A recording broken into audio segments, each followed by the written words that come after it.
Hello everyone, and welcome to the PivotBoss Monthly Market Outlook for May 2023. Today is Wednesday, May 3rd, 2023, and Fed Day has come and gone. We'll talk more about that, but first, my name is Frank Ochoa, aka Pivot Boss. I'm author of the book Secrets of a Pivot Boss. Thank you for joining me here for this monthly market outlook. We will be covering some of the major market indexes. We're going to look at a top-down view here and look at some of the compression that could lead to the expansion later on this month. We're going to look at various stocks. We'll also take a look at Bitcoin and Ethereum, and I'll also take your recommendations as well. So if you have any ticker that you'd like me to take a look at, go ahead and post it at some point in the chat or Q&A, and I'll go ahead and make sure to add that to the list as we move along. We will be covering a ton of charts today, so we're going to go kind of fast as well. But first, I do want to talk about Swing Trade Pro 2.0 coming up here fairly soon. I want to drive you all right now to pivotboss.com/profits. This is a flash deal that's going on right now for Swing Trade Pro 2.0. It's an on-demand 5-step swing trading course that includes our proprietary trade sequence blueprints, and in addition teaches option strategies to engage these markets. It is a tremendous course here that's been out for several years, and we will be hosting a free webinar. This is a free educational webinar next Tuesday. This is called Making Money with Trade Sequences. It's a webinar I've done before for various groups here who have loved it. It's kind of a teaser intro to some of the Swing Trade Pro 2.0 training concepts that are included in the on-demand trading education. We're going to be covering this free educational webinar at noon, Tuesday, May 9th. So if you can join me at 12 o'clock Central, 1 o'clock Eastern that day, we will cover that educational content. What we're going to be looking at is the rejection day trade sequence and how to use it to make money in the market. And additionally, we will be hosting live sessions, live trading sessions, May 15th to May 19th for those of you who are currently STP 2.0 members, and also for new members as well. So if you're a new member, you'll be allowed to join this training at no additional cost. So right now, there is a flash deal that is in play. As a matter of fact, this is a much better flash deal than I had anticipated. The original number was going to be a $5.97 sale versus $6.97, but the button currently is broken. And so you are getting an even better deal right now if you jump on this right away. So if you're watching this recording and it still says $4.97 here, then you are jumping in at a much better price, as this price will be going up here later on. The flash sale deadline will be Sunday, May 14th, just before we jump into the training, the live sessions on the 15th to the 19th. We're going to cover opening trading techniques at the close of the market, and we will do live implementation and trading during those live sessions. So again, 5 days, 19 hours and change until this free webinar, Making Money with Trade Sequences. So I'd love for you to make it by going to pivotboss.com/profits here. You'll be able to click on the join webinar link when that day comes, and it'll jump you right into the educational webinar. So again, join me for that. This is going to be tremendous training up ahead. Again, the free training on Tuesday, May 9th, and then again we have live sessions up ahead for those of you that are already currently Swing Trade Pro 2.0 members. In addition to those of you that will become new members, you'll be able to jump into that live session at no additional cost. If you do want to learn more about Swing Trade Pro 2.0, you can click on this link right here, and it takes you to a more complete information page where you can learn more about Swing Trade Pro and the various things that you'll learn about in that training. All right, without further ado, let's go ahead and jump in to the charts. You can see right here, this is an intraday time frame here of various markets, and just a quick snapshot of what happened here post FOMC key levels. So we had the FOMC statement and rate decision earlier today, 1 o'clock p.m. Central earlier. The press conference followed 30 minutes later, where Fed Chair Powell read a statement and also took questions. And while that was happening, this was the level here, 41.50 for the ES. You have 223 and a quarter for the NQ. Over here, 33.811 for the YM, and over here for RTY, 1767.40. Those are the FOMC key levels for today, May 3rd, 2023. And initially, you can see in that first hour or so, we saw lots of chop around those levels, lots of chop back and forth. Ultimately, strong highs developed, and ultimately price sold off into the close, leaving behind quite the tails for the day. You can see here, this is the RTH open, straight up, and then straight back down to close the day lower. So when you look at these in the daily time frames right now, you're seeing an initial reaction to the downside away from these FOMC key levels. So I waited for today to do the monthly outlook rather than the first or the second trading day of the month, because I wanted these FOMC key levels to be minted here. These levels give us some very good potential movement up ahead in terms of upcoming volatility, but also directional conviction. For example, one of the ways that we tend to see these markets develop is when you see a clear response away from that level, you tend to see price continue in that direction until a significant rejection occurs. Once a significant rejection occurs, you tend to snap back to this level. So that's one way that this can play out. As a matter of fact, if we take a look back here at last December, that's about what happened. You had that FOMC key level develop here. By the end of the day, it had pushed lower. It sold off until it found a strong low, and then it snapped back to that level down the way. That's one way it could go. In February, you see right here, that's the February level. You see it initially respond to the upside, rejected it, came back. Bounced again, rejected it, came back. Failed and dropped, came back to it. Failed again, rallied back to it. Took it bid here and rallied and then came back to it here. FOMC key level from February has been a significant market structure level. And then we have the most recent one here that doesn't include today, which was the March 22nd FOMC. That level right there went bid, we rallied away from it, and so far we have yet to go retest that level since it went bid. So that level might be coming up ahead at 40.34. So initially right now we're seeing a bearish response to this number, and we could see selling pressure away from that level until we see rejection, and it could bring us back. Now how much selling pressure we see remains to be seen. But if you look at this range over the last year, this right here, that day right there is the FOMC key level from last May, and it was May 4th of last year. Right there, May 4th is that big white bodied candle right there. That's May 4th. The next day it went through it on Cinco de Mayo, sold off away from it, and then snapped back to it. Then sold off away from it and snapped back to it. Pushed through it but failed and dropped away from it, came back to it, dropped away from it, came back to it, away and back, and so forth. So that number has been tremendous over the last year, serving as resistance for the most part. And one full year later, today on May 3rd, we print this 41.50 FOMC, which is just below it. I mean, 50 points or less, not even 30-something points. That's 86.5, I believe. So 86.5, today's 50.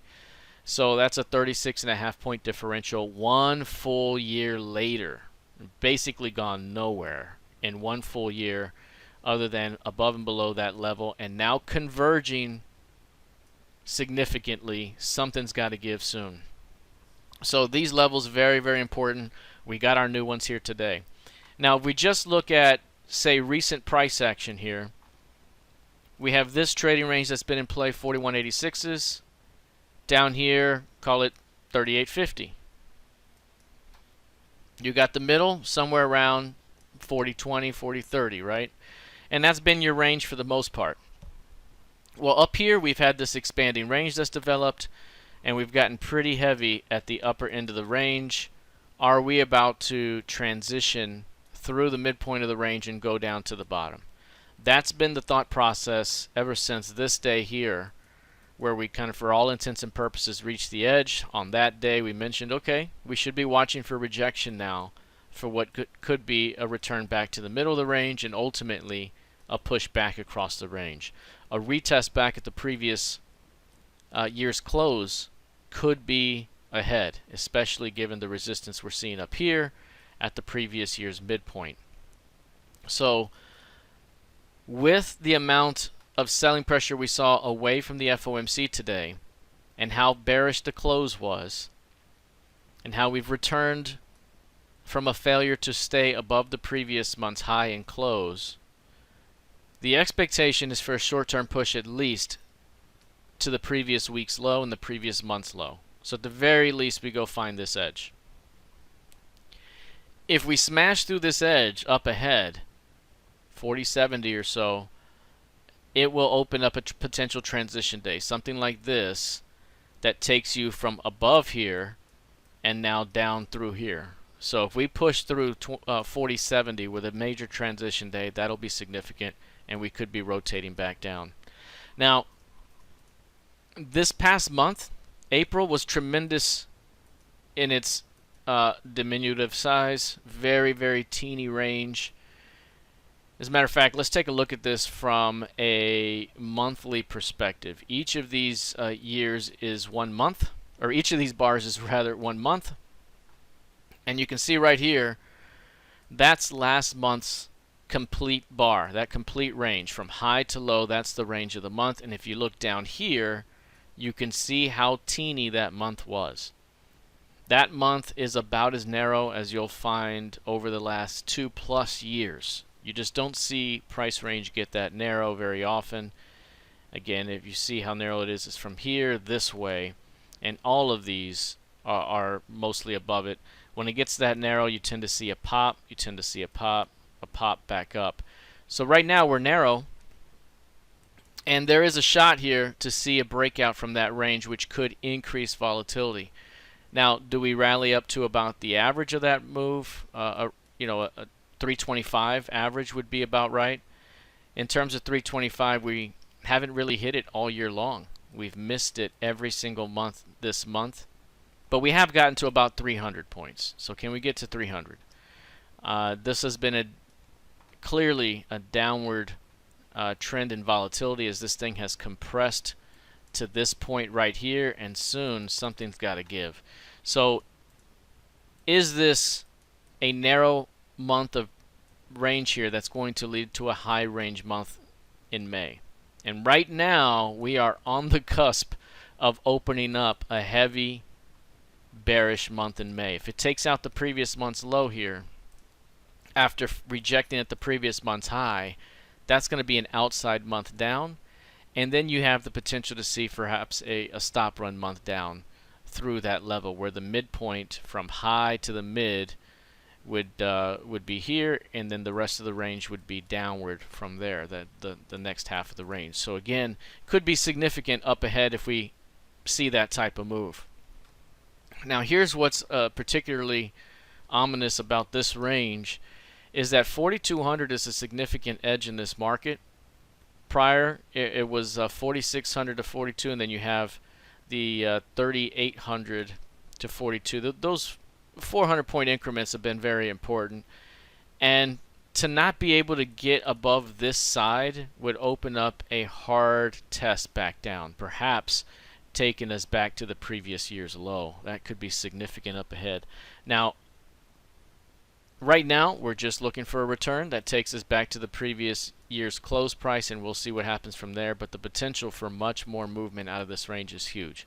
If at some point this market were to push through 4,200 and close way up through that level, perhaps we get a transition that takes us up. Until then, though, this market has had a tough time getting through 4,200, and that could be an ominous sign moving forward.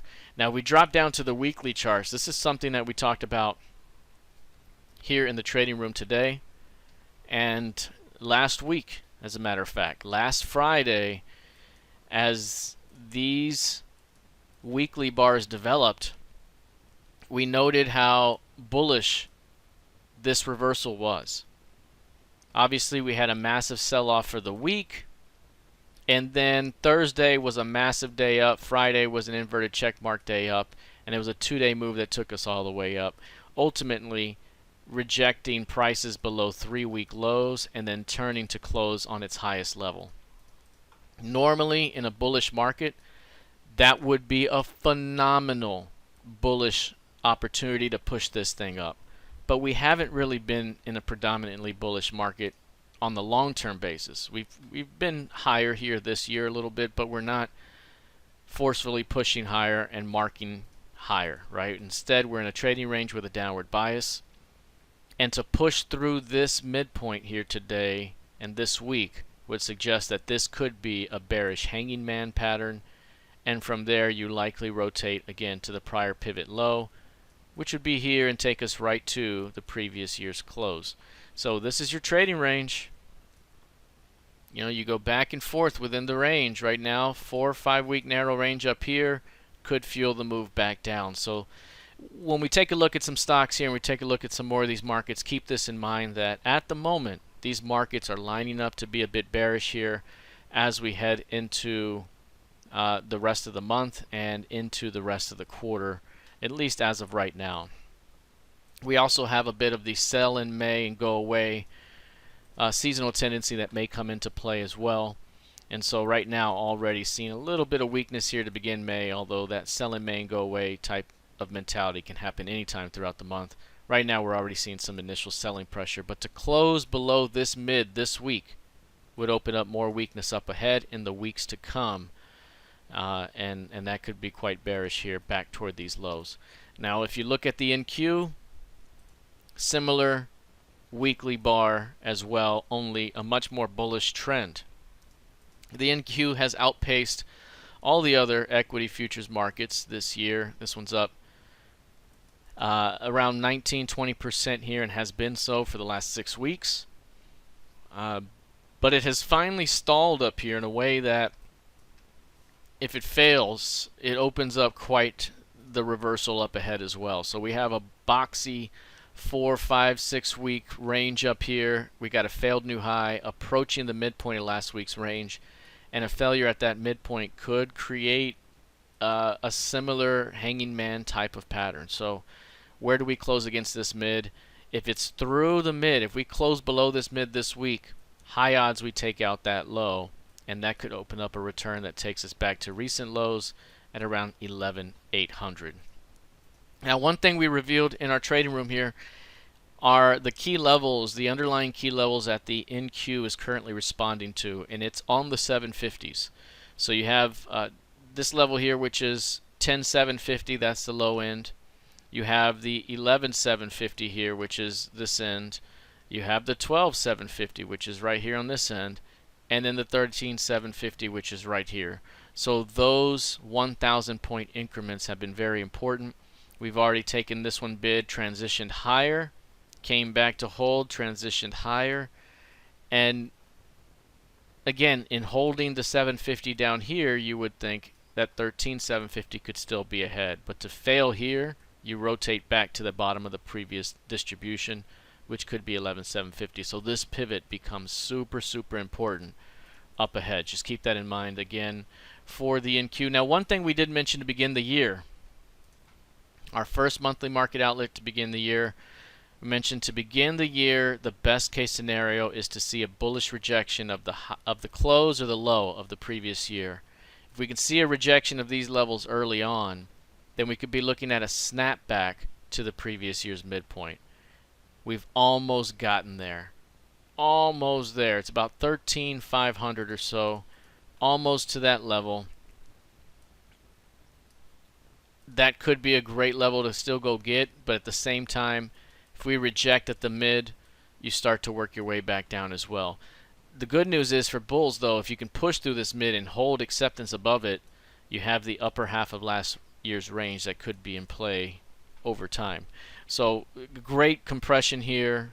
Curious approach to the previous week's midpoint, which could ultimately end in weakness up ahead. When you look at something like the YM, the YM is already almost an outside week, which would mean it's almost an outside month in just the first 3 trading days of the month. It is May 3rd, and we've already gone outside and nearly or above the previous 3 or 4 week highs and almost took out the low right there. That's the low, that line, and in 3 days we almost went outside month. That's how narrow last month's range was. Look at that teeny little range right there, 4-week range. If we come down here and quantify this range, for example, 1, 2, 3, 4. This is what you're looking at right here. We can quantify this now. You have this range that is developed at these highs. That 4-week range right there, and currently got a failure at the highs and going outside down. That range right now is quantified down here. The average would be 2,000 points. That would be the average calculation here for a target. 2,000 seems pretty easy. Can we go up and get the 125? That'd be 2450. You know, 2450 seems the top end of what's doable. So somewhere between 2,000 and 2,500 points of range could be seen over the course of the month. Here's the kicker. If this is the 4-month range or 4-week range and we've already put in a strong high, then perhaps we can just look down 2,000 points from this high and get ourselves a good target here. So from that high minus 2,000 points puts you at 32,360. 32,360 would be about right here. And if you add 500 points to that back end, then you're working your way down to about 31.8, which puts you at this FOMC key level and the bottom of the recent range. So from this high, if we drop, this is week 1 plus another 3 weeks down, we have enough juice to could take us all the way to the bottom of the range based off of this measurement right here. And as you know, these ADR measurements can be bang on in most cases. So this is, again, it depends on how we finish the week. We still got a couple of days left in the week. If these were to finish higher and say close back above the midpoints, we might be doing a different calculation. So got to finish the week in a bearish note, and that could open up a move down there. Yeah, exactly. You're exactly right there, Dwayne. Great confluence with the FOMCs down there, as these FOMCs have really created great market structure for these markets. So big time potential failure here developing and brewing for the YM. Now keep in mind as well, regional banks have been a drag on the Russell 2000 index and others. This one has been about as bearish as it gets against the broader market. It is down for the year. This is the previous year's close. We're bound below it. Meanwhile, the NQ, the ES, they're all up here near highs or backing off a little bit within these ranges. This thing's way down here in a range at the lows. This range also looks very rounded, especially in a daily time frame after weakness, and that can tend to be a very ominous pattern that leads to more weakness up ahead. So for RTY, you can see right here over the last year, call it 2020, 2030, you know, in that zone. And then you come down here and you got 1640 right here, and then up here you got 1840. So 200 points up to 2040, 200 points down to 1640. You've seen how this thing is sold off in this upper end 3 times over the last year, each time dropping, and now this one is 3/4 of the way to this edge. Almost there, another 100 points to go. Literally another quarter of the range to go. And 1640, if reached or taken out, could be a tremendous buying opportunity to snap it back to the previous year's close right here. That's a snapback point. Consider this previous year's close as a magnet. It's kind of a magnet in current market for this price. Price moves away from it, we fail, we snap back to it as a magnet. That was actually our Q1 idea. Our Q1 idea was we rally, we look for rejection, and we bring it back to the close, and that happened nice and tidy in the first quarter. Second quarter has been a different ball game because we haven't really had a whole lot of action. It's been mostly range bound, building energy for what could be a continuation down. So in this case, I think we go get 1640 up ahead. Any pullback, especially next week, could be sold for a multi-week continuation to the downside. And if we do, this is going to be the crazy portion here. If we do see new lows, you really got to wait for a massive or major rejection to follow it and fade it back up. Because this is enough market structure development now that at some point an expansion move may be made, and it wouldn't be surprising if it's to the downside and then you create more market structure before trying to recover back up. If you look at the D-shaped distribution that this thing has developed, we have this D shape right here. You got kind of this little portion of the pie up here. It's traded in this half right here, and then you got VPOC in this bottom half that could be in play next. So a transition may be ahead. I would say right now, at the very least, another 90 to 100 point drop up ahead, and then watching for signs of a massive rejection, which could lead us back up within the range. This could be a tremendous buying opportunity if a reaction can occur there. But for right now, the short-term idea, more weakness up ahead, especially if you're looking here at the daily time frame.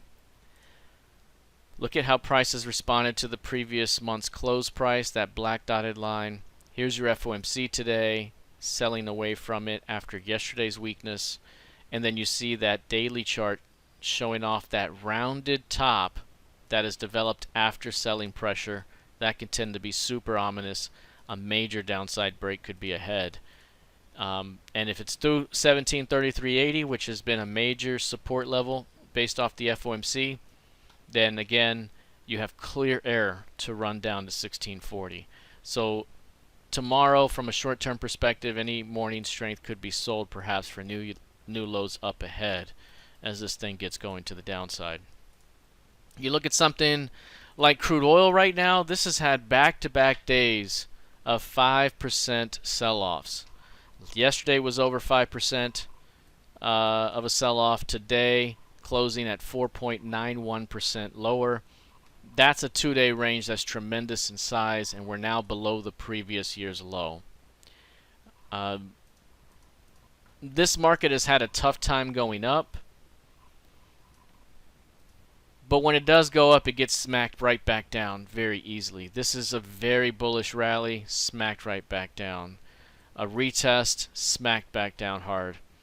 This was the most bullish rally we had seen since last September, or perhaps even last May. Smacked right back down and right off the 200-day moving average and right off the upper FOMC from a prior September. That's a massive move and another show of weakness. And if you look at this thing ever since last June, it is for the most part maintained a predominantly downtrending market, downward trending channel, and when that happens, you tend to go find lower lows. So maybe we go grab lows below 65 here, but I would say that we might be close to a reversal sooner than later. When you get this amount of two-day sell-off, where you have a massive down day and another one that follows, and then you have little overlap, that type of day tends to be about the time where you're a day or two or three away from what could be a snapback to the upside. Happened back here to begin the new year, 2 heavy days of selling, snap back in the following days. Over here, this was 2 heavy days down, boom, boom. Within 3 days, found a low and snap back. So you can tend to have snapbacks after that. And we are below the previous year's lows, so that would be a good spot to watch as well.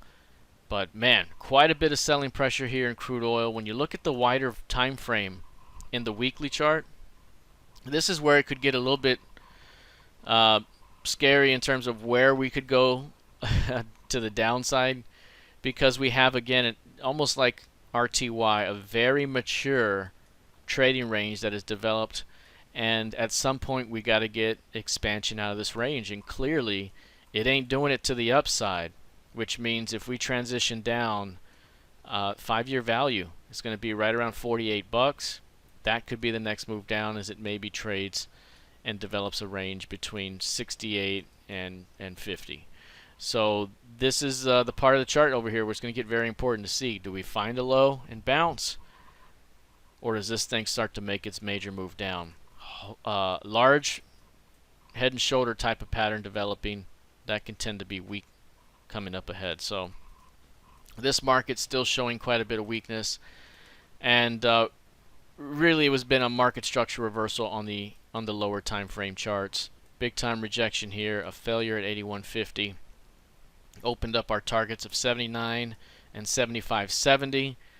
On a failure to get above 77, as we noted to begin the week, we likely find new lows into 70 to 72. We got that in 2 days, 3 days. So I mean, it's clearly getting its butt kicked here, and we'll see, can it find a good low here that can bring this thing back up, or do we start to push much lower toward value below?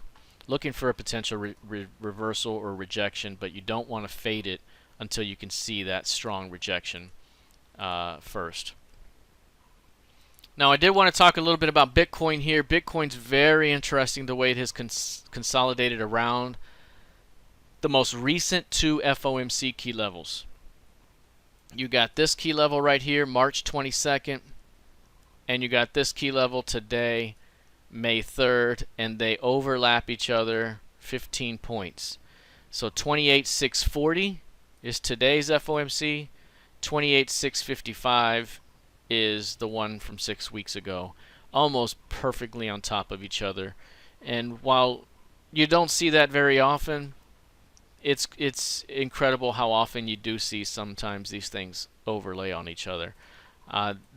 Tremendous compression that has developed around that range over the last 5, 6, 7 weeks. There's a lot of energy built up here.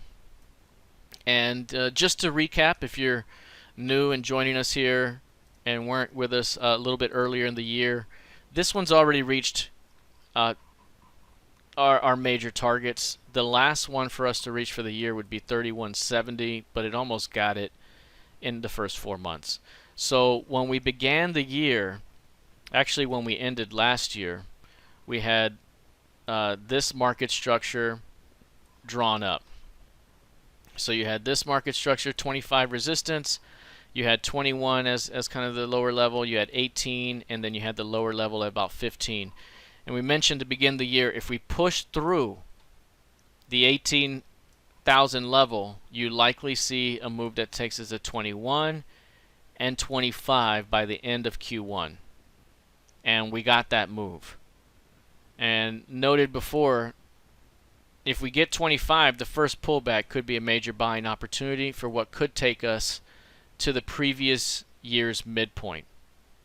And we've almost gotten it. That was supposed to be a target that's reached to end the year, 31,700, because last year was such a bearish year. If you look at last year's range, you had this as the high and the low way down here, and it closes near the low.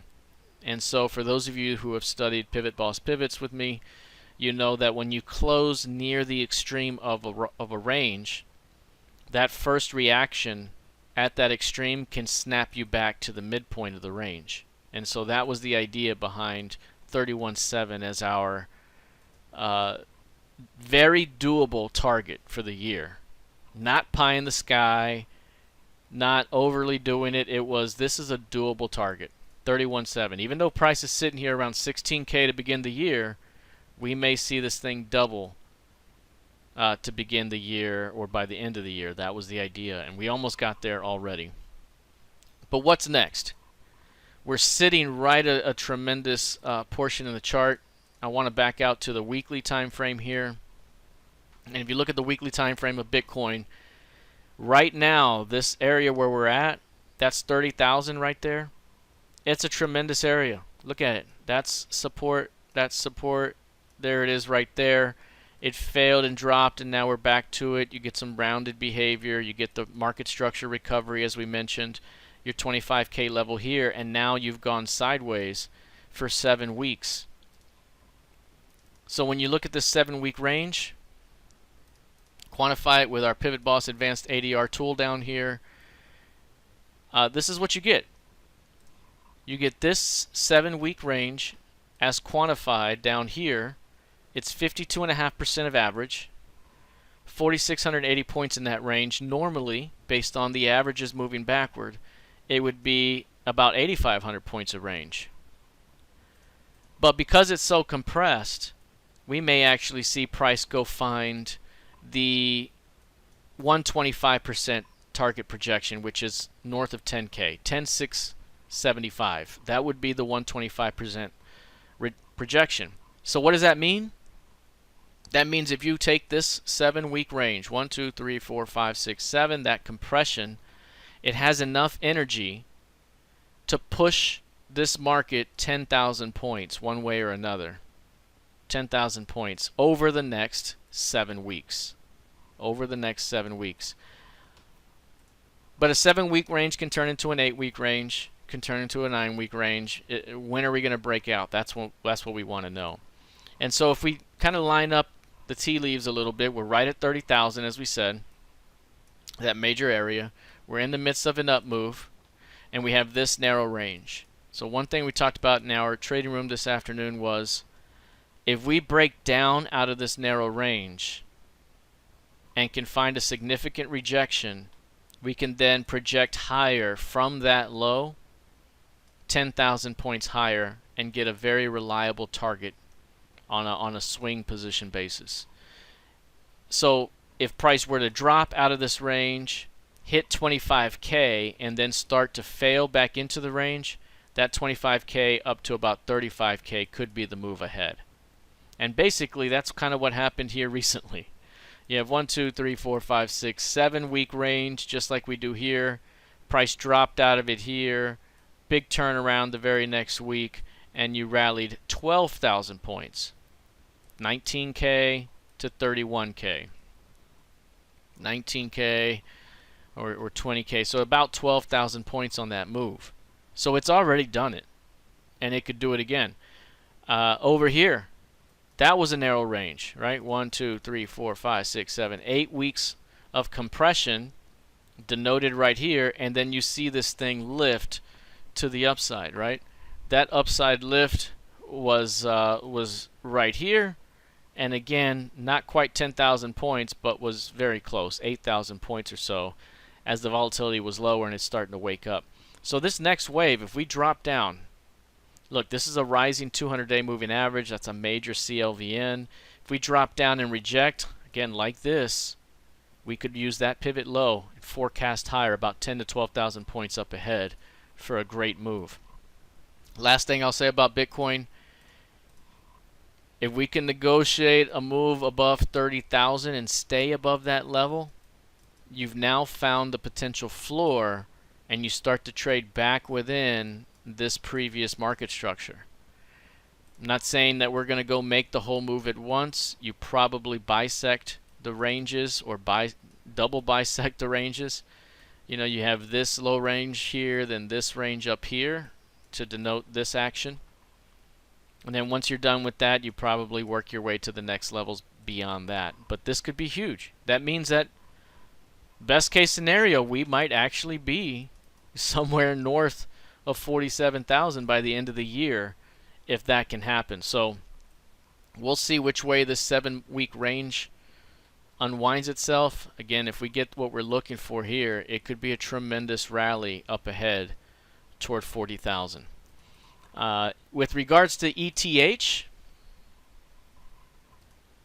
ETH also reached our targets to begin the year. Well, the first two, The first one was rejection of the close and low. Will bring you back to 1700 and 2000. Those are the levels. So for those of you that trade ETH or want to know more about that, 2000 here, you had 1700 here, you got the lower end of the range, you can call it wherever you like here. So you know, this rejection brought us here, the pullback, just like we said in Bitcoin, and this thing rallied back up, and now we're sitting here hanging out. The next level above would be this level here. That's about 2400, 2450. That's the previous year's midpoint. So again, if you're going to take the close and low bid, the only level left to go get is that midpoint. So by the end of the year, do we get 2450 in ETH? Based on the uptrend here, again, if we get ourselves a strong failed new low, that failed new low could get us going higher toward 2450 up ahead to retest the previous year's midpoint. That could be a very bullish approach, especially if Bitcoin performs that maneuver that we just talked about. Now, if you don't trade the actual coin, you can trade, for example, the A ETF. BITO is a strategy ETF for Bitcoin. This one does have options, so that's a great way to engage it. It's also a low-priced ETF, so you can trade the shares as well. But a similar quantification of this 7-week range. You got this 7-week range. It's quantified here. You have a clear uptrend. And again, if we have some sort of failed low breakdown, you know, from 15 up could be the next move. It looks like a 6-point potential move up ahead. If it hits 15, you could be looking at 26. Maybe it hits 14 and hits value. 14 to 20 would be your 6-point move, and now you're at the previous year's midpoint. So again, this one also took the low close bid, has been trending up ever since. Narrow range and an uptrend. I would usually favor a failed low breakout attempt that would then swing shot higher. Very similar to what happened here as well. Down, then up. So this is one way to engage that ETF. Now say you did want to engage it. You would need to see a very strong reaction on the low end, right? You want to see a breakdown through these lows, because that's the low of the range, through 16 by some hard degree. You don't want to just hit 16, 1570 and bounce. You want to really push through, and then you want to recover that level. And once you can recover that level, the low is likely in, and you can point this thing to the upside, and we have ourselves the potential to get a move to the upside there. Yeah, it's a good question there. 23s maybe? The 38 to 40, maybe a little bit higher. Let's look real quickly at Bitcoin again over here. Oh yeah, the HVN. Okay, so I was right. The 23 spot, because this HVN would be 38 to 40. That HVN right there, and that's kind of where the FOMC key level is from last May. It's still a naked level that needs to go get filled, right? It's sold off, found a low. Maybe we work to that level. And if you look at BITO now, BITO. This is the same drawings from Bitcoin, but translated to BTO. You're looking at about 2450 maybe, 2450 to go get that level. And this high right here on 5.2 last year, yeah, that'd be 25 bucks. So about 25 would be that level. And again, if we get a push down to 15, that's a 10-point potential move up ahead. That could be huge. So just for those of you that want to engage that move but trade familiar options or shares, this instrument is available to you. Now I also wanted to talk a little bit of gold before we jump into some of these stocks. A little bit of gold here. Gold is working its way to the upside right now. You can see again nearly reaching the high end of the range. This is your 4-year trading range. You can go all the way back to the weekly chart and just see this range in full effect here. Initially, we got this move here a couple of weeks ago and saw a nice intraday rejection, saw a nice rejection from a multiple day and a week-long standpoint. But admittedly, in real time, we noted how this lacked the punch that some of these other rejections had. When these other rejections had developed, we knew that those highs were in and knew that some sort of pullback was happening. When this one occurred, we knew that it was good enough, but we had to be a bit more careful about it. We developed a 2-week trading range and could never break it to the downside, instead pushing to the upside here. Yesterday, during the 9 o'clock hour, massive selling pressure in the equity futures, and by contrast, gold had a huge bullish 9 o'clock hour. So from that perspective, we may have our inverse correlation back. When the market sells off heavily, you'll see gold respond in a bullish manner. So as a matter of fact, right now, just looking at the weekly chart of gold being way up, and then you look at the weekly charts of some of these other markets, they're way down.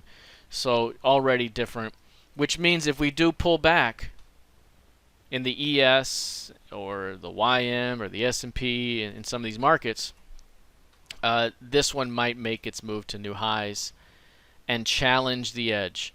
We never got last year's high, that's this blue line, and we didn't get the high from 2 years ago, that's this blue line. We never even got 21 even. 2100's never been tested. Do we go get that level? At some point, though, we might put in a top up here that might be commensurate with that high, maybe a higher high failure, and we could pull back from there. But until then, this is actually moving higher, been quite bullish, and we could see more strength in the near term toward that edge. So just some thoughts on gold. This thing could be very, very nice up ahead. Now, I did want to cover some stocks now, and we'll go through some of these.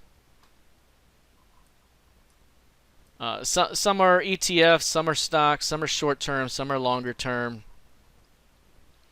One I want to start with is Alphabet, which is Google here. One thing you'll notice about this one is it's almost like the NQ in that it hasn't really moved over the last 5 weeks or so. It's been stuck at these highs. It's been stuck at the 108 level, which if you bring it across as resistance has been a heavy area of resistance since last September. And we've had this larger trading range that's developed and hanging out near the upper edge. At some point, got to break out from this range. I usually say it's rather odd to go more than a month of compression in some of these major market averages or major stocks. If you start going 5-6 weeks sideways, something's up and a big move is coming. And if we do start to fail here, again, we're going to see a rotation that can take us back toward the previous year's close price as we've continued to stay in that trading range. Based off of today's price action on a Fed day, price pushed above the previous session's high, which was a high range sell-off day, and put in a strong high this morning, rejecting the previous month's close, rejecting highs from the previous market, and then closing all the way back down. We are in a trading range, so I don't want to make too much of the day-to-day, but very clear that prices above the previous month's close right now are being met with resistance. And 2 days running, we have closed below the previous month's midpoint. So it doesn't guarantee anything here, but to reject this one, to close below this one, you start pointing to the next pivot down, and that's going to be the previous month's low. So we could be looking at new lows up ahead. Now, whether we transition through those lows and open up the selling pressure, that remains to be seen. And that remains to be seen for all this market as well. But right now, showing some weakness. But this thing is super, super compressed. Very tightly coiled. And we have a ascending wedge that is played out here. These can tend to break to the flat side.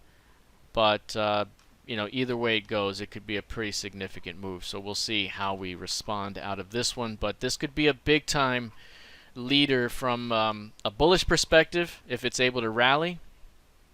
And it could also lead heavily to the downside if this thing starts to sell off. So keep an eye on this compression here in Google. Another one that's compressing after weakness is Tesla. It's a 10-day narrow range over here. We have a regression channel that's been plotted on this one for some time.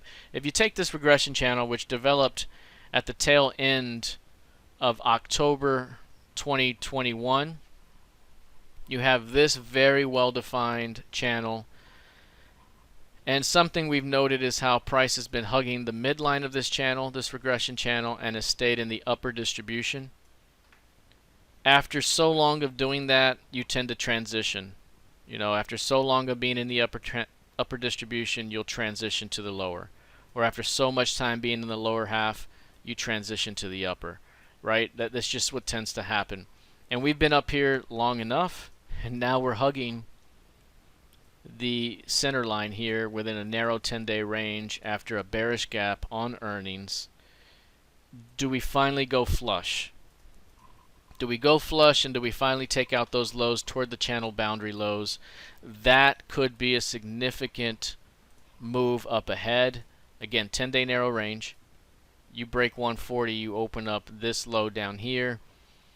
Something we talked about to begin the year is that this one could be a dark horse candidate for a major move this year. If we reject the previous year's low, there could be a quick snapback to 255s. That's the previous year's midpoint. And initially we were looking for prices below 100. I was looking at anything between 70 and 90. And it really could not get much below 104, 105, 102. This thing got to 101.81 on that day, 104 on that day, 107. So it couldn't even get to 100 and then snap back right away. Hanging out ever since then, a little bit back, could not reach the mid. But I would say if we come back and we take out this low and we hit the lower regression channel line, we hit this LVN, we hit S3 for the year, that might be the mother of all rejection opportunities down there. That might, and I know it's crazy to even say that we might even entertain that price, because to do so would require a 50% haircut from where we currently are. Is Tesla going to drop 50% from where we currently are? Is it going to go 160 and go to 80? But if so, it's a snapback that could be tremendous, because now 80, you go back to 160, and that's a double. And then you work your way even higher to 260, 255, and that could be huge as well. So, can we make the move? Yes. Will we? It remains to be seen, but it would be a 50% haircut, and this would have so much confluence of levels. And to think that Tesla could be an $80 stock, it probably wouldn't be $80 for long. It's a one-day move, and you're back above 110. You know what I mean? So this could be a tremendous area. But not holding my breath, we get down there, but it's just something to keep in mind, considering we are on the down move. We've been in the upper distribution for a while, yet we've seen lower highs, and now we're stuck in a narrow range that could open up some weakness up ahead. So keep an eye on this 10-day narrow range. The 10-day range, let's bring it up right there, is projecting a move of 40 points. 40 points ahead. 40 is still big compared to 160. 40 is still a 25% move. 40 from 160 brings you back to break even on the year. 40 would be this 125% level. Admittedly, it is a little high, but we've been able to get it most of the time this year.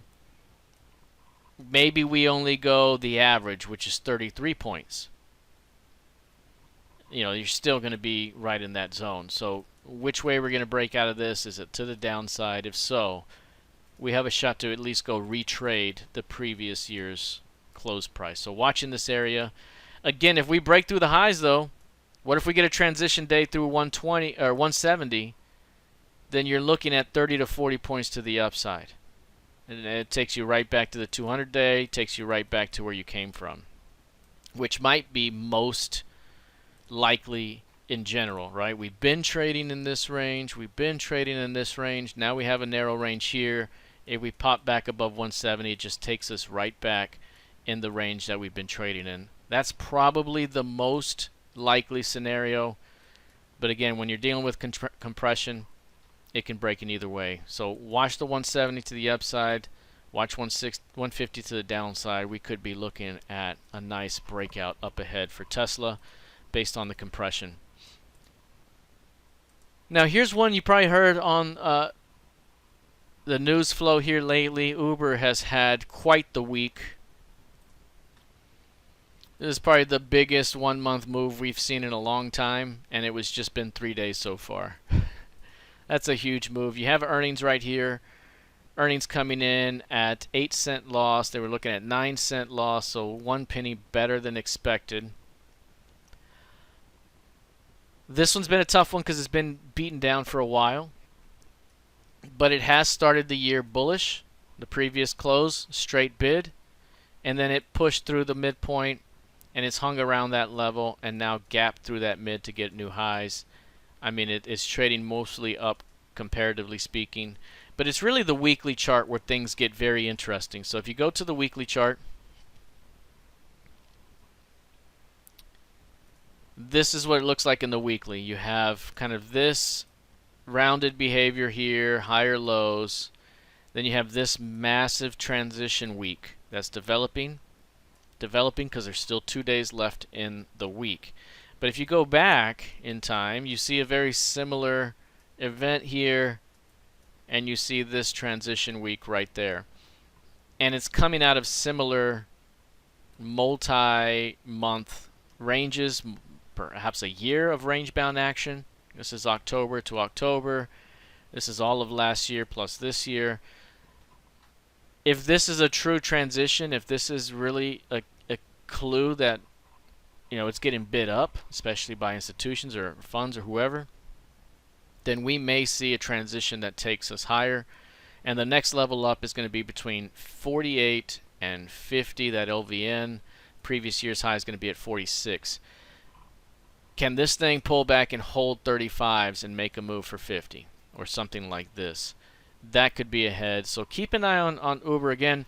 On a week, since I am on a weekly time frame and we are on a Wednesday, you still have 2 days to complete these weekly bars. So I hesitate being too focused on the weekly bar when by Friday we might completely change the look and feel. I mean, by that I mean we're here on a Wednesday, but if Friday we're back down here and this is a huge tail, all bets are off, right? I mean, so the point of this is that if this is a transition week, you got to hold on to those gains, if not add to them, right? And so if that's the case, then we might be transitioning from 35 and working our way to this blue line and perhaps a little bit beyond it, 50 on the high end. So some thoughts right there on Uber. Yeah, that's a great question. Is Uber legit, or is this a meme stock type of move? That's a great question. I think with this one, you've already, I've heard at least some fund managers who own it that like it right now. So it doesn't seem like a meme stock. When it's meme stock, you don't see folks like that talking about it. Instead, I think it was the focus on them doing quite well or good enough compared to competition and owning the competition, which means it may be the only game in town almost. I guess you could look at Lyft, but I mean they're doing things here that could lead to even better results down the way. So I am struggling to say that this is indeed a finished transition, because we're right up here on the cusp and it can turn right back down. But this is one to definitely watch out for just in case it catches fire. I think at the very least, impulse low to current high and you're looking for maybe a midpoint pullback that gives us a fresh key range to work with, and from there we might have ourselves some very useful targets up ahead. Okay, so now if this thing oh, I guess we're starting to get a flow of charts here, flow of quotes. Things are slowing down a hair. Okay, here's where we could start getting into some very, very bearish charts.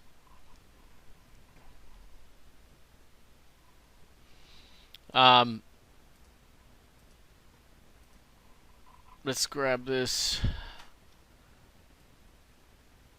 You just want to make sure. Let's do that right there. Okay, Adobe.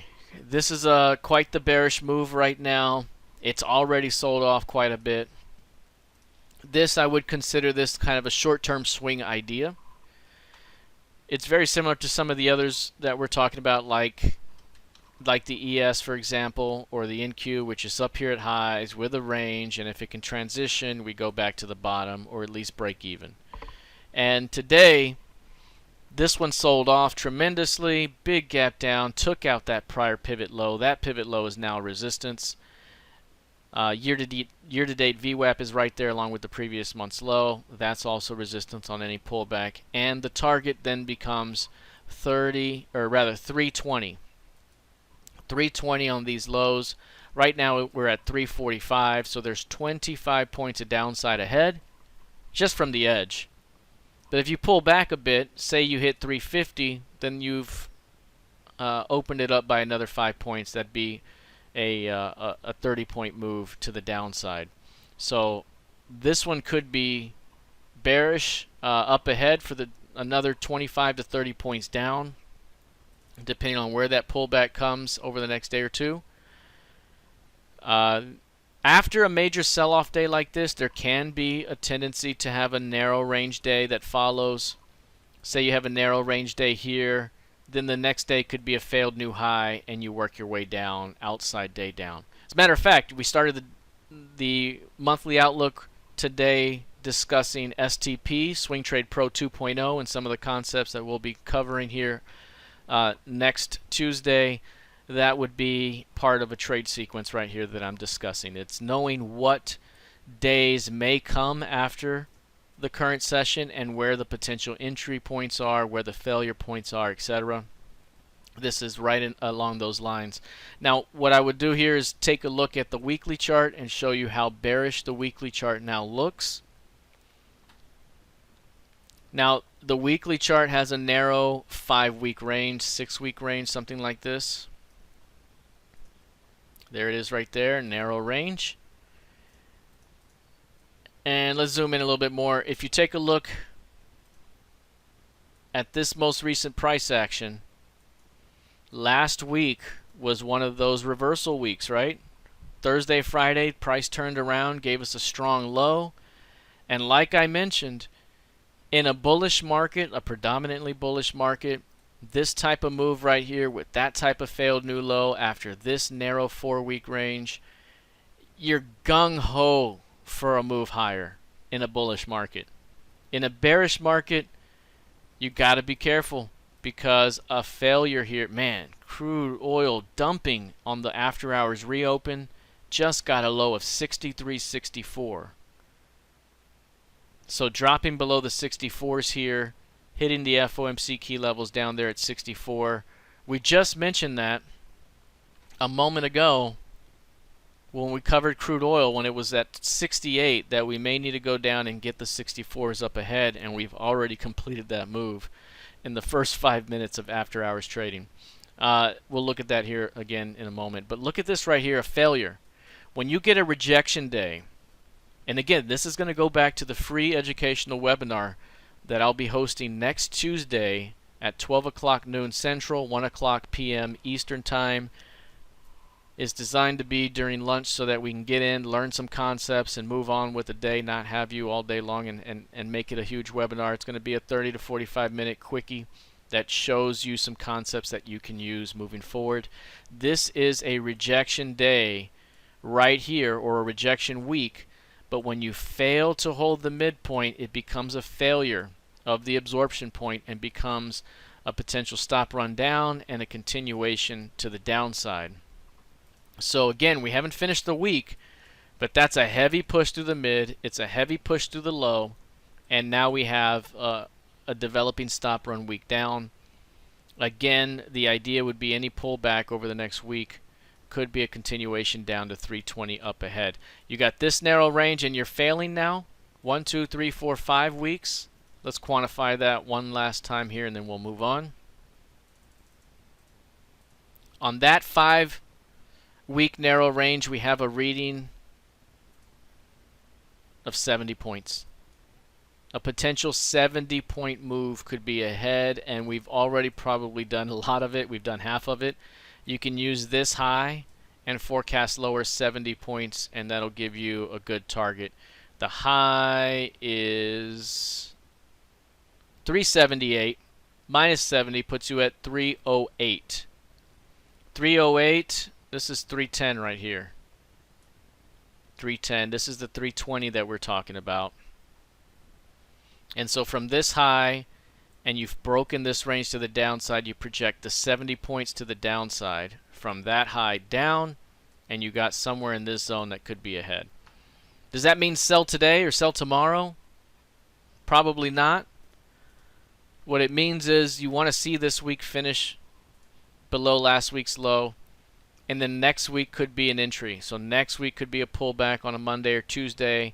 Sell the pullback, say at 355, and then work your way to 320, right? That's the idea right there heading into the next few weeks.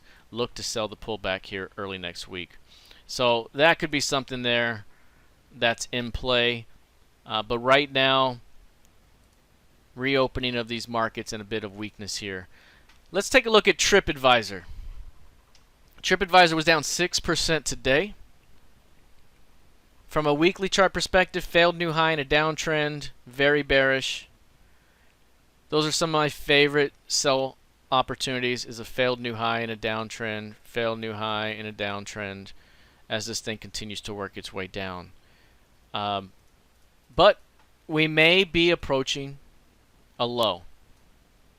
If you look at a 5-year view, this is a 5-year view, you'll see that over the last 5 years, this is the lowest price has gone. And it's basically, these were the lows here from 2 years ago. That's your, or 3 years ago rather, this is your 2020 COVID lows, pandemic lows. You rally, then you come back, and you're in this little portion here. The reason I bring this one up is because it has a great trading range that has developed from 17 to 28. And we've just sold off from the upper end of the range and have worked our way to the bottom, which means very soon we may find a rejection point down here that brings us back up. So TripAdvisor is one of those ones to watch. As I would say, this one's still in the oven and needs a little bit more time to develop. But the idea behind this one is to watch it below the previous year's low. So if you look at this here, this is now a daily time frame. Previous year's low, previous year's close. Big rally up, big reversal back down.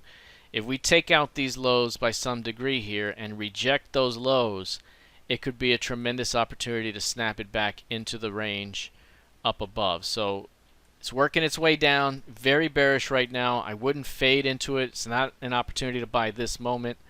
But let it flush out a bit, and if you can get a great weekly chart rejection over the next week or so, that could provide an opportunity to snap it back to value and maybe above that. So we could be coming up with a rejection up ahead. The last couple of times we got to these areas, you can see how it played out.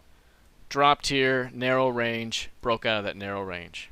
Dropped here, lower low failure, snapped back, higher lows, rounded price action, rally. So, you know, it could be a developing low as well.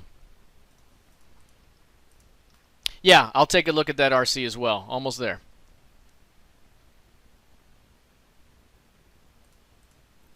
Here's KRE, regional banking ETF. Regional banks obviously crushed here recently. You can see the dump that's happened here. You can see the narrow range that's here as well, and now breaking to the downside. One of the things we mentioned before about this chart is that there's likely more to go. Likely back toward the 2020 lows, which could tell us something here about what's to come with some of these markets, right? Especially RTY. You have this range right now that's developed here recently, and it's broken it to the downside here, and you've given up this market structure edge right there. That LVN and the top end of this range. The bottom end of the range is down here near 30, 31. And when you fail at this LVN from above, you tend to go to the middle of the range. That's here. And then you tend to rotate to the opposite LVN, which is down here. So it's going to be hard to see this thing turn around until we've flushed some of these lows, and that means we might still have much more downside ahead. It's 38 today. It could be 30 up ahead. But once it gets to 30, or 28 to 30, that could be about the time where you see an opportunity to bring it back toward 47 and the upper LVN. Right now, trading this D shape right here, failing at the LVN brings you across the range and then perhaps rebounds you back up the range. So right now, looking at weakness toward 30 up ahead for this one. So more downside from that perspective. And then you look at XLK. This is the technology ETF. So I would liken this one to kind of the NQ. If you want to trade tech, you can trade the NQ, you can trade tech stocks, or you can trade the XLK. And when you look at the XLK, you see how tremendous resistance has been recently. From last year, this resistance level has been on point.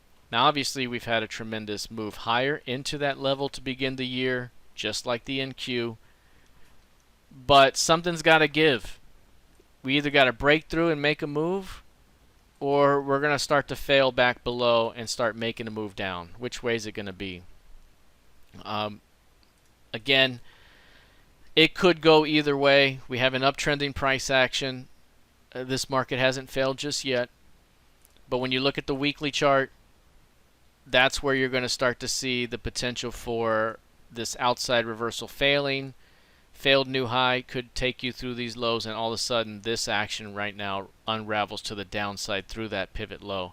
You take that pivot low out, you're taking out the previous year's midpoints, and that's what starts to roll you back down. You could fall back to value around the rising 200 or break even on the year. So, you know, you see this amount of strength, it's very good. You see this thing go bid, you see it make its move precisely to the high. You see the pullback to value go bid, and you push through that midpoint. But now you form this box above the previous year's mid, and that's where a potential failure can happen, right? A failure back to that level, and now you're working your way back down. If it can hold this level, man, oh man, maybe it has one more move to the upside. But it's curious right now, keeping an eye on the midpoint of last week's range for XLK. One last one here from the downside, and then we'll take a look at that USD RUB. This one is ROST Stores, and ROST Stores right now has a narrow range that has developed over the past many weeks. This is, I guess, an 8 or 9 week range now. Super compressed, very clear down move, double top rejection at the previous year's high, chopped around the previous year's close and then took it offered, and is now making its way to the previous year's midpoint. It's kind of the opposite of some of the others we talked about, right? TripAdvisor is down here. If we can reject here, we can snap back. Well, this is the opposite. If we're going to reject up here, then you snap back to the middle here. And we haven't quite gotten there yet. That's 95, and right now we're at 104. So we still have some time to get there. Today, you can see here, failed new high there and closed just below the midpoint of the last session's range. That could be seen as a bearish opportunity here. And again, this compression, if it starts to break through these lows, it's going to open up weakness, and 95 will be the target. Very clear downtrending price action, taking the previous month's close offered in addition to the mid. And when that happens, you're going to go find the edge in most cases. So this one likely heading down. Failed new high today. Closed below the previous mid. As I usually say, I don't want to get too excited about that price action inside of a trading range, but it does have a downward bias, and sometimes when it does this here, it could be an indication of a breakout to come. So looking for a likely drop into 95s up ahead for ROST stores. Actually, it looks like it has a couple of more here. FBIN, this is Fortune Brands. This is a daily chart. Not a whole lot of price action. It's a relatively newer ticker here. But you can see here 54 on the bottom end. And then you come up here to about 66 on the upper end. You have somewhere in the middle at about 60. And that's your 6-point range. And that's your 6-point range. Incredible how those distributions come about, right? But 6 points here, 6 points there, then back up. Transition, retest and hold, move to the top. This is one of those ones that could be a short-term opportunity, a short-term swing, anywhere between 1 and 5 days or 1 and 10 days. But the failed high here, off of the previous month's close, and a rejection from the edge in that LVN, all of this is lining up for a return back to that midpoint here at 60.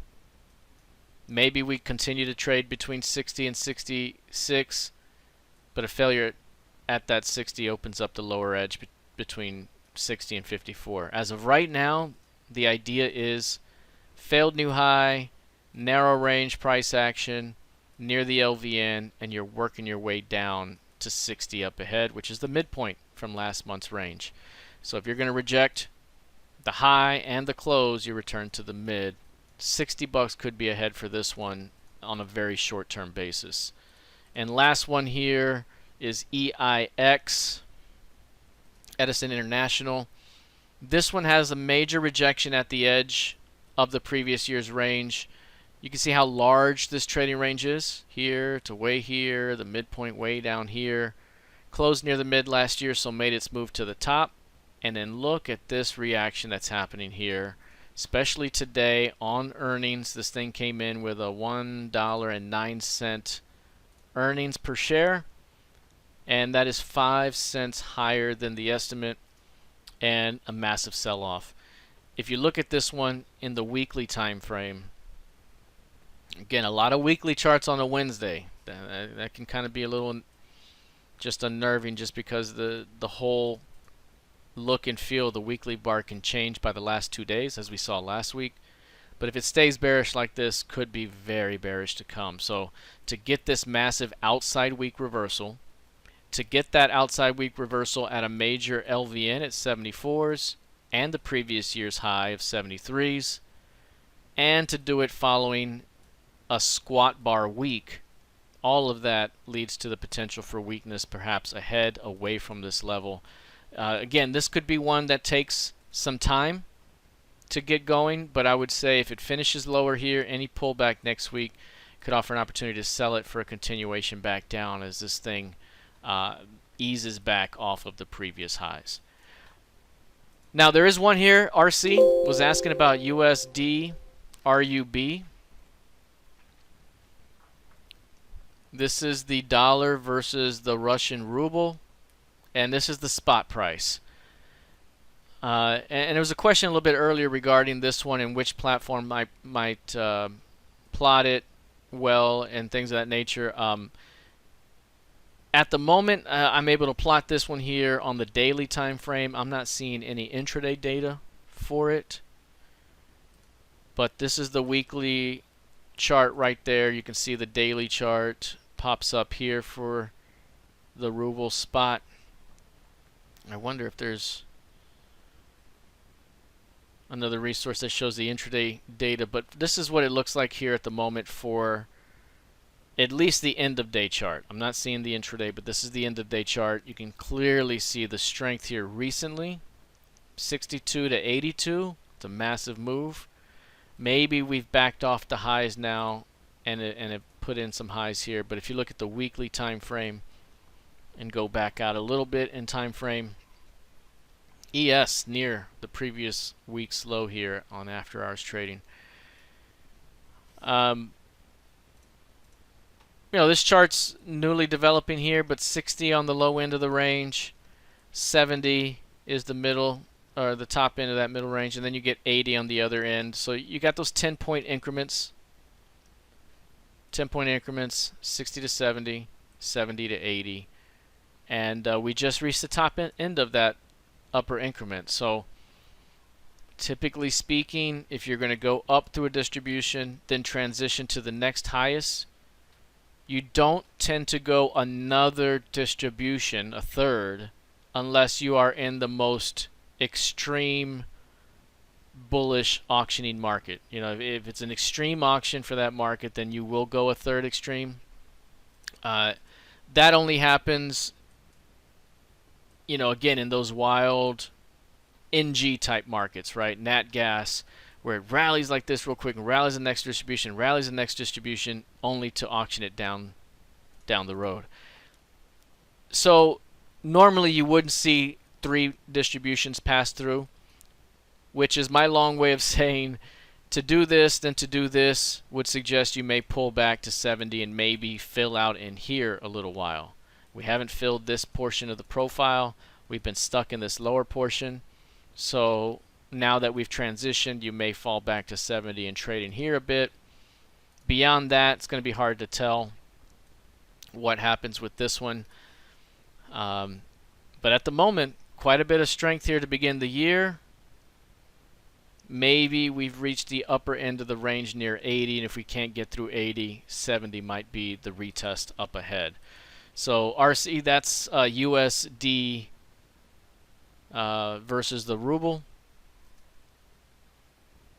On this, and I may try some of my other platforms to see what type of intraday action I get, if any. But right now, this one only showing daily, weekly time frame, end of day time frames at the moment. So what we can gather from there is an 80, 60, and 70 market structure levels, which are very useful here moving forward. Yeah, that's a great question. Are we starting to see a rejection already in crude oil? So off the side of the screen, here's crude right there. That's the weekly time frame. But off the side of the screen, I saw this right here. That's your hourly time frame.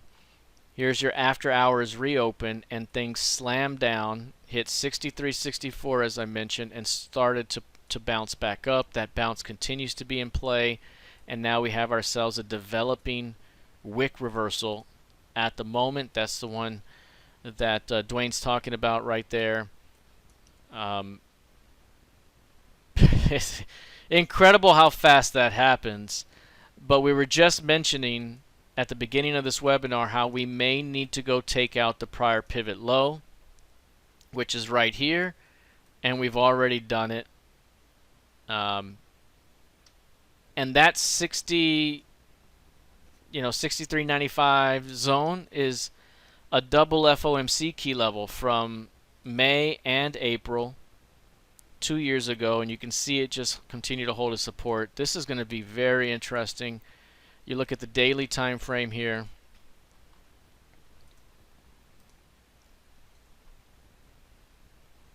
And this is what the daily time frame looks like now for this chart. There's your low, there's your lower low. You look at, and I don't think this has ever really happened before, where we're looking for this thing to continue toward an edge, and we get it, and we get the rejection all in after hours in a few minutes. But when you look at this range, we've noted how it has an expanding quality. We had this lower line developing here, and we barely took out the low, and that's all it needed. And now we may make the move back up the range.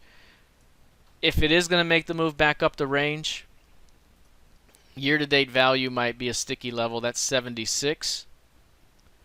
And that's kind of that zone here. We sold off away from it and dropped hard. Maybe we bounce back. Additionally, maybe from this high to this low, there's a key range there. and now we snap back to the middle of that key range. That could be in play as well, and give ourselves a new key range. But yeah, this rejection that's developing in crude oil is really solid, and opens up the potential for a snapback up ahead. And this 66 level, I don't know how, it could be a very useful level tomorrow. That 66 level, that's the midpoint there. We'll see if it can hold. But man, tremendous. You're right, Dwayne. With a little bit more time here, we might actually complete this move on how strong it's been. So that's a great lower low rejection. Again, it goes right into that Swing Trade Pro 2.0 idea that you have yourself a great rejection day blueprint. From there, you can start to work your way into a trade on a swing basis, intraday basis, however you like. So this one could continue to develop that way. Interesting stuff there. Now that's going to do it basically for our monthly market outlook for May of 2023. We nearly went 90 minutes here. A lot of charts, good questions here. We did talk Tesla, Onagi. We did talk Tesla a little bit earlier. You can turn back the clock as soon as I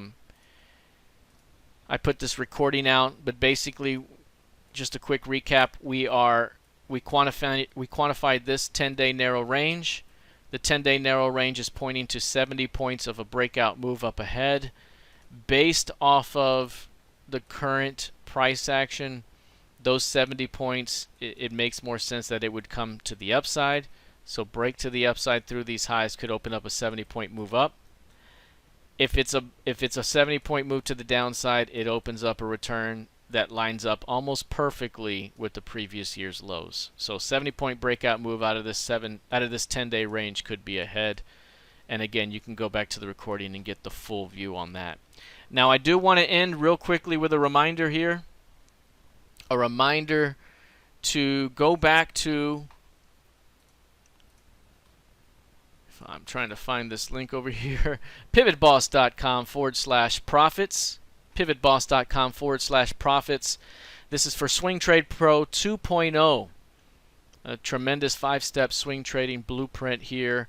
As of right now, if you take advantage at this moment and you see 497 there, it's cheaper than I expected or anticipated it to be. The button's broke, and it's not broke in terms of using it. It's broke in terms of changing the price at the moment. So you can get in at a super cheap price of $4.97 right now, regularly $6.97. That's a 29% discount. We do have a free educational webinar coming up, and that's going to be Tuesday, May 9th at 12 o'clock p.m. Central Time, 1 o'clock p.m. Eastern Time. That's just over 5 days away. Once the day comes, you can click on this link right here, and it'll put you into that webinar.